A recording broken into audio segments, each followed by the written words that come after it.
Hi everyone, welcome to our YouTube channel keep it simple. आज के video में हम बात करेंगे सलमान रुश्दी के बारे में, जिनके ऊपर कल यानी कि 12 अगस्त को यूएस के न्यूयॉर्क शहर में अटैक हुआ है। तो आज के वीडियो में हम डिस्कस करेंगे कि भाई ये कौन थे और किस कंट्रोवर्सी की वजह से इनके ऊपर अटैक हुआ है। और आगे बढ़ने से पहले अगर आपने अभी तक चैनल को सब्सक्राइब नहीं किया है तो प्लीज सब्सक्राइब करके हमें मोटिवेट कीजिए। तो सबसे पहले अगर बात की जाए लेटेस्ट डेवलपमेंट की, तो सलमान रुश्दी जो कि एक फेमस इंडियन बॉर्न राइटर है, ये कल न्यूयॉर्क स्टेट में एक लेक्चर के लिए स्टेज पे जा रहे थे। तो इनकी जो नेक और टॉर्सो यानी कि बीच की बॉडी पे अटैक किया गया। इसके बाद इनको एयर लिफ्ट करा के हॉस्पिटल में एडमिट कराया गया। वहां पे इनकी घंटों सर्जरी चली, जिसके बाद इनको वेंटिलेटर पे डाल दिया गया था। और लास्ट जो न्यूज मीडिया में आई है उसके हिसाब से ये बोल पाने की हालत में नहीं थे। और इस अटैक को दुनिया भर के जो राइटर हैं और पॉलिटिशियन हैं वो इसकी आलोचना कर रहे हैं। उनके हिसाब से ये फ्रीडम ऑफ एक्सप्रेशन पे एक असॉल्ट है। और जो इनके बुक एजेंट है एंड्री वायली, इन्होंने बोला है कि भाई अभी तक की जो न्यूज है, डेवलपमेंट है इनकी हेल्थ पे, वो अच्छी नहीं है। हो सकता है कि इनकी एक आंख परमानेंटली खराब हो जाए, क्योंकि इनकी बाजू पे जो नर्व्स हैं उसको काटा गया है और इसके इनके लीवर पे भी अटैक किया गया है, जिसकी वजह से इनका लीवर भी काफी हद तक डैमेज हो गया है। तो 75 वर्षीय रुश्दी जो कि एक आर्टिस्टिक फ्रीडम पे एक सैकड़ों लोगों की ऑडियंस में एक बात करने के लिए स्टेज पे जा रहे थे, तभी एक आदमी स्टेज की तरफ भागा और इनके ऊपर अटैक शुरू कर दिया। और इनके ऊपर 1980 से एक बाउंटी भी थी, यानी कि अवार्ड था इनको मारने के ऊपर। और जो अभी तक सस्पेक्ट पुलिस ने आइडेंटिफाई किया है उसका नाम हदी मटर बताया जा रहा है, जो कि एक 24 वर्षीय न्यू जर्सी का रहने वाला है और उसने इस इवेंट के लिए पास भी लिया था। और अब अगर बात की जाए कि भाई सलमान रुश्दी आखिरकार हैं कौन और वो कौन सी कंट्रोवर्सी है जिसकी वजह से इनके ऊपर अटैक हो सकता है। तो सलमान रुश्दी, इनका जन्म बॉम्बे, जो कि अब मुंबई के नाम से जाना जाता है, वहां पे हुआ था। इनका जन्म जब हमारे देश को इंडिपेंडेंस मिली थी अगस्त 1947 में, उससे 2 महीने पहले हुआ था।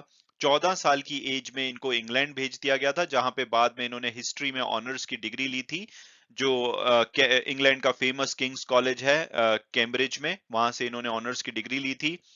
उसके बाद ये ब्रिटिश सिटीजन बन गए थे। बाद में इन्होंने जब ये नॉवल लिखते थे तो साथ साथ में इन्होंने ब्रीफली एज एन एक्टर भी काम किया था और एडवर्टाइजिंग कॉपीराइटर भी रहे थे। इनकी जो पहली बुक थी ग्रिमस, उनकी उसको ज्यादा सक्सेस नहीं मिली थी। हालांकि कुछ क्रिटिक्स ने उस टाइम पे बोला था कि भाई इस राइटर में पोटेंशियल है। उसके बाद 5 साल बाद इनकी दूसरी बुक आई थी मिडनाइट्स चिल्ड्रन, जिन्होंने कि 1981 में बुकर प्राइज भी जीता था। और इसको काफी ज्यादा पसंद किया गया था, इसको काफी अवार्ड मिले थे और इसकी 500,000 लगभग 5 लाख कॉपीज बिकी भी थी। जो मिडनाइट चिल्ड्रन थी वो इंडिया के बारे में थी। उसके बाद 1983 में इनकी तीसरी नॉवल आई थी शेम के नाम से, जो कि पाकिस्तान के बारे में थी। और 4 साल बाद 1987 में इनकी चौथी बुक आई थी द जैगवार स्माइल, जो कि एक निकारगुआ की जर्नी के ऊपर थी। तो यहां तक तो सब ठीक था। उसके बाद सितंबर 1988 में इन्होंने पांचवी अपनी बुक लिखी थी द सैटेनिक वर्सेस के नाम से, ये पब्लिश हुई थी सितंबर 1988 में। जिसके बाद कंट्रोवर्सी शुरू हो गई थी, क्योंकि कुछ मुस्लिम्स को ये बुक काफी खराब लगी थी। उनके हिसाब से ये जो भगवान है उसको ब्लास्फेमस कर रही थी, यानी कि अनादर कर रही थी। और ये प्रॉफिट मोहम्मद के अगेंस्ट इसमें कुछ बातें उनके हिसाब से लिखी गई थी, जो कि काफी कंट्रोवर्शियल थी। उसके बाद इंडिया ने पहले पहले इसको बैन किया था। राजीव गांधी उस टाइम पे प्राइम मिनिस्टर थे, नटवर सिंह ने इनको बैन किया था राजीव गांधी गवर्नमेंट में। उसके बाद पाकिस्तान और दूसरे जो मुस्लिम कंट्री हैं वहां पे भी इसको बैन किया गया था, साउथ अफ्रीका में भी बैन किया गया था। हालांकि इसको कुछ क्वार्टर्स में प्रेज भी किया गया था, और जो इंग्लैंड और जो आयरलैंड का वाइट ब्रिड प्राइज है नॉवेल्स के लिए, वो भी इसको मिला था। लेकिन उसके बाद इस नॉवल को लेकर के बहुत ज्यादा प्रोटेस्ट हो रहे थे और लोग सड़कों पे इकट्ठा हो रहे थे। कुछ मुस्लिम्स का कहना था कि ये एक इस्लाम को इंसल्ट है, इसमें कुछ बातें प्रॉफिट मोहम्मद के बारे में लिखी गई हैं जो कि गलत हैं और कंट्रोवर्शियल थी। और जो बुक का टाइटल था उसमें जो प्रॉफिट मोहम्मद ने कुरान में से 2 वर्सेस यानी कि 2 स्टैंजा रिमूव किए थे उसके बारे में ये थी। क्योंकि उनका मानना था कि जो ये 2 स्टैंजा थे जिनको रिमूव किया गया था, ये डेविल के द्वारा इंस्पायर्ड थे। और अब अगर बात की जाए प्रोटेस्ट्स की, तो जनवरी 1989 में जो मुस्लिम्स हैं ब्रेडफोर्ड यूके में, उन्होंने इस बुक की कॉपी को जला दिया था। और उसके बाद जो WH स्मिथ न्यूज एजेंट्स हैं, उन्होंने इसको डिस्प्ले से हटा दिया था। हालांकि रुश्ती ने जो ब्लास्फेमी के उनके ऊपर चार्जेस लगाए थे कि उन्होंने भगवान का अनादर किया है, उसको हमेशा रिजेक्ट किया था। उसके बाद मुंबई में जो इनका होम टाउन था, वहां पे 12 लोगों की डेथ हुई थी जब वहां पे भी दंगे हुए थे इस बुक को लेकर के। उसके बाद जो ब्रिटिश एम्बेसी है तेहरान में, उसके ऊपर भी पथराव हुआ था और इनके ऊपर $3 मिलियन यानी कि 2.5 मिलियन यूरो की बाउंटी भी लगाई गई थी कि भाई जो इनको मारेगा उसको इतना अवार्ड मिलेगा। हालांकि यूएस, फ्रांस और जो दूसरे वेस्टर्न कंट्री हैं, उन्होंने इस डेथ थ्रेट की बहुत ही ज्यादा आलोचना की थी। उसके बाद जो सलमान रुश्दी हैं, वो अपनी वाइफ के साथ हाइडिंग में रहे थे। इन्होंने इवन अपने बच्चों के साथ भी शेयर नहीं किया था कि ये कहाँ पे रह रहे हैं।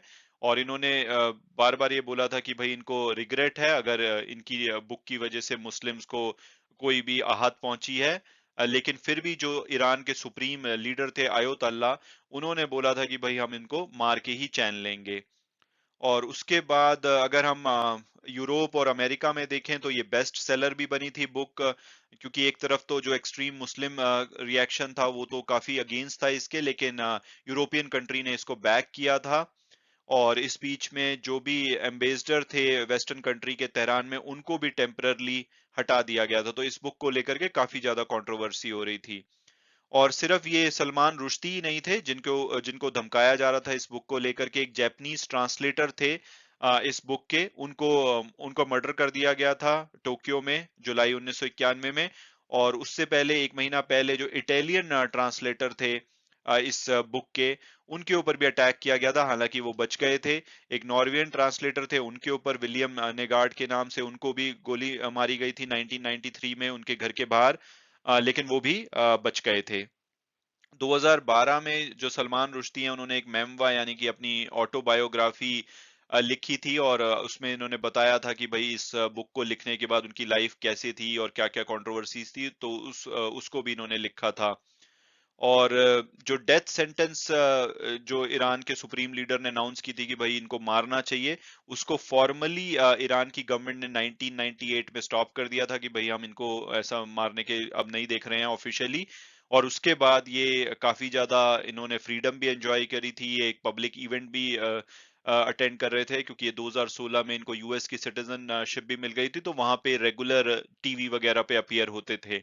लेकिन इनकी लाइफ को हमेशा ही खतरा बना हुआ था, क्योंकि जो ईरान के करंट सुप्रीम लीडर हैं अयतुल्ला अली खमीनेनी, इन्होंने भी इनके अगेंस्ट फतवा जारी किया हुआ था और बोला था कि भाई इनके अगेंस्ट जो बुलेट है वो फायर कर दी जा चुकी है और वो तब तक नहीं रुकेगी जब तक कि वो अपने टारगेट को हिट नहीं करेगी। मैं उम्मीद करता हूं कि आपको ये वीडियो पसंद आया होगा और आपने कुछ नया जाना होगा। Thanks so much for watching the video and God bless you all.